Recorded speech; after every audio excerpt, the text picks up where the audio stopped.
Hi, this is Onyx from the future here. I'm editing this in post and realizing the audio sounds a little goofy, but I don't have time to re-record everything. Hopefully this will be fixed in the future. My bad. Alrighty. Last week, we went over the campaign. Now it's time to talk about the portal.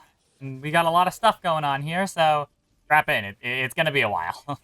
Portal itself has 4 core games. Pinnacle Ops, Fireteam Ops, Solo Ops, and Crucible Ops. Pinnacle Ops is just old exotic missions that have customizable modifiers. There's really not a whole lot to say other than why are we limited to just 3 of them? I see no reason to not let us just do all of them. Fireteam Ops are the replacement for strikes and include strikes as well as a bunch of other fireteam activities like Battlegrounds and Savathûn Spire.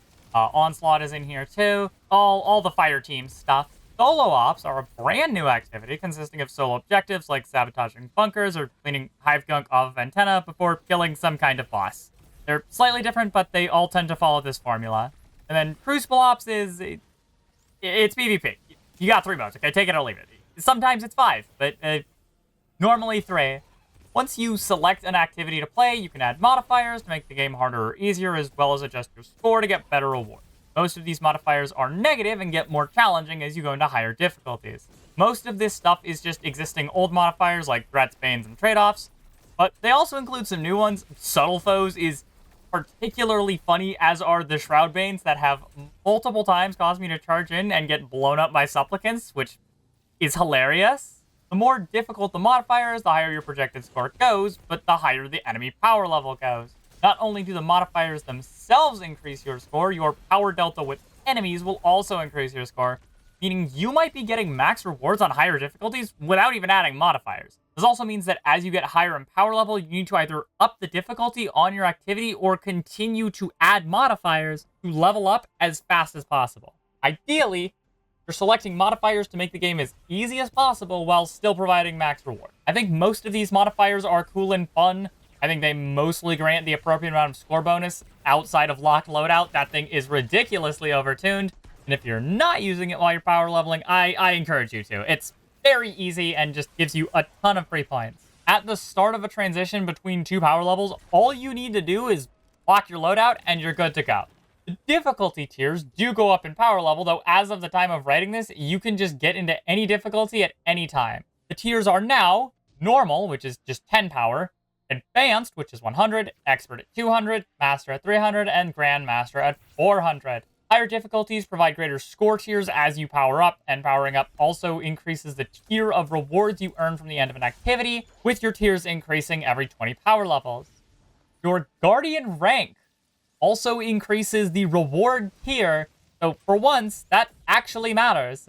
Certain activities will also have a bonus focus reward for a certain piece of gear, which means that as you get a high enough score, you get a chance to get that piece of gear as a bonus drop. This appears to rotate randomly on a daily basis, but I think it's a great system for evening out your power level if you've got a slot that's lagging behind, and also can give you an activity excuse to just run what you want. Bonus drops can be earned by either completing any portal activity and just randomly getting it, or completing challenges. These bonus drops will stick onto an activity and drop once you get a powerful reward. These bonus drops can also stack, meaning you can potentially get multiple bonus drops from the same activity. If you're looking for what to do next, chasing around your bonus drops is a great place to start. If you're in a fire team, I recommend just chasing around one person's bonus drops at a time so that other members of your fire team have a chance to build some up, and then you just loop it around. In terms of the power grind, it is now completely uncapped, and you can potentially grind as much as you want, all the way up to 450, even if you really wanted to. So I would not recommend it. If you are playing a reasonably on-level activity and get a high enough score, you will receive at least one piece of gear that exceeds your current power level, which can be infused or just used straight up. Bonus rewards will also drop on level, and your reward tier affects the gear tier that you're able to see drop, with those at the highest power level seeing consistent tier 4 drops, allegedly. I'm not actually that high in power level yet. In terms of how the good works of this system, the power grind is no longer capped. Meaning you can grind as much or as little as you want in a given week, and you're not locked out of gaining power from any specific activity. Power grind, at least to me, has been simplified somewhat significantly. Before Edge of Fate, you had to do certain activities in a certain order. If you messed it up or got unlucky, you would lose out on potential gains until the next reset. There is some optimization to be had with stacking bonus rewards and completing a challenge, but you don't want to hyper-optimize. You don't really need to. As long as you've got a full score bar, you'll get powerful drops. The portal itself actually shows you what rewards you're projected to get in a pretty concise format as well. You can also just inspect said rewards to get more details if you're curious, and as far as I'm aware, this is actually one of the only activities to do this. Now let's get to my criticisms. The power grind is substantially longer than it was pre-Edge of Fate. Obviously, there's always going to be the uber grinders that are going to hit that ceiling cap in less than 3 weeks, but the average person is going to be grinding for a very long time before even getting close to max power. Having said that, I don't think the average player should be striving to hit max power anymore. That's not something you really need to do, if I'm being honest. Also, having said that, if you hate the power grind, you're probably going to hate the portal, as its main purpose thus far appears to be facilitating the power grind. Not gonna lie, the power grind has felt very samey thus far. While activities and bonus focus rewards do rotate, I don't think moving bonus focus rewards is going to be nearly a big enough incentive for most players to actively want to play an activity that they wouldn't otherwise. On top of that, there's not actually that much of a difference in loot in activities. It makes almost no difference which one you do outside of bonus drops and bonus focus rewards. Sometimes just figuring out what to do in Destiny is a chore. At this point, if I'm playing solo, I kind of just look at the portal with a relative sense of mild dread, I guess. It kind of feels like if I don't have bonus drops, I might as well just go play PvP, and based on the amount of PvP you've seen from me, you know how bad it is if I'm willing to play PvP. On top of that, the grind just feels inconsistent. Sometimes I get a plus 3 or 4 drop on every single bonus reward, including my bonus drops, and sometimes I feel like my bonus rewards just gets eaten by Pete Parsons' Ferrari. So what do I like about the portal?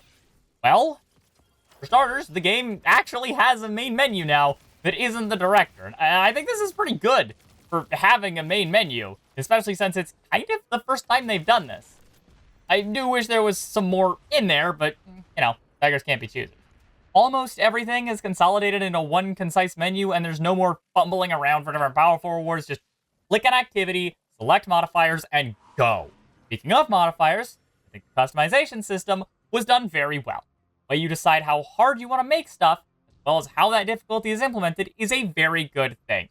This also prevents the situation where you want to run an activity, but it's got a modifier on it that you just absolutely hate, and you're therefore going to have a miserable time running it. No more avoiding Onslaught, because Oscillation is active. I think the game strikes a somewhat decent balance of activities that it pushes you towards. Instead of just saying, run Whisper 9 billion times, the bonus drops feel like a good incentive to change things up. So if you want to run Whisper 9 billion times, I guess you can.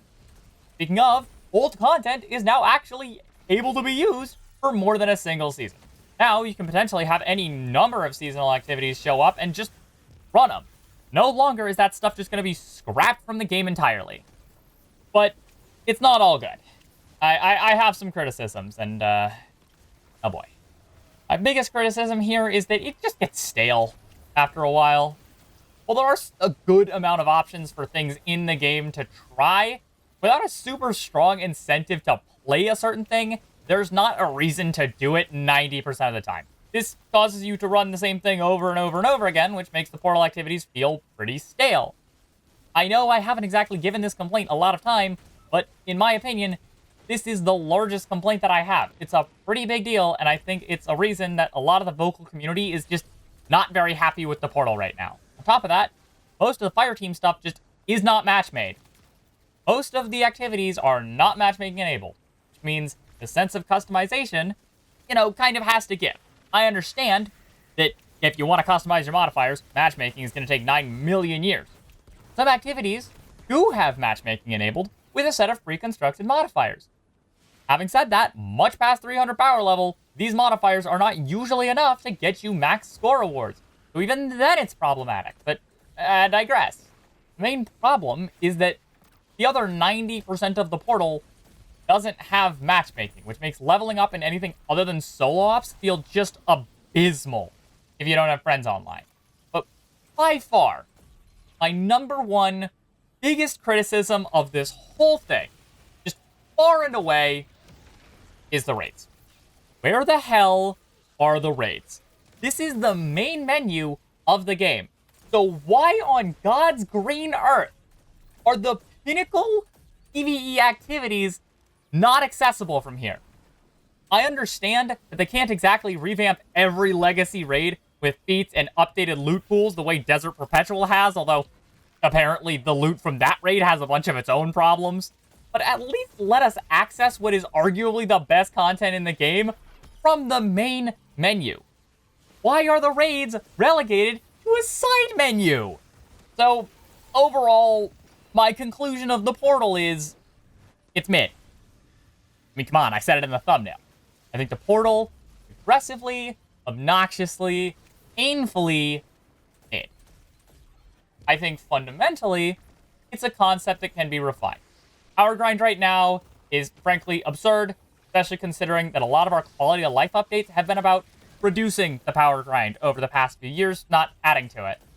I think that cleaning up the presentation of what reward thresholds will do for you will be a big help here, but the power grind is just too much for the average player right now. Also, please, for the love of God, let us level from raids, even the legacy ones. Outside of just doing it for the love of the game, you basically have no reason to play old raids right now. The loot has not yet been updated to the new system, and it doesn't reward more power levels. I would be fine if it was just higher power levels at this point. I understand you can't exactly revamp the old raids to the new system all at once, because that would be a lot of work. But I would like to see it switched over to the new tier system at some point. It can be a later thing, but there's basically no reason to keep these in here if you're just basically never going to get rewards from them that actually matter. Overall, I think the flaws with the portal are not necessarily unfixable or intrinsic to its design. But yeah, there's a lot of problems here as of current. I think it's mid. I don't think Bungie was going for mid with this. But I think that this is a system that can be done very well if Bungie gives it the love and polish that it deserves. Okay, in a bit more of a negative Nelly today. But hey, I'm here to be honest. I'm not here to glaze. Come back next week where I'm hitting you with some thoughts on the sandbox. And, oh boy, I have thoughts. All right, I will see you in the next one. Bye for now.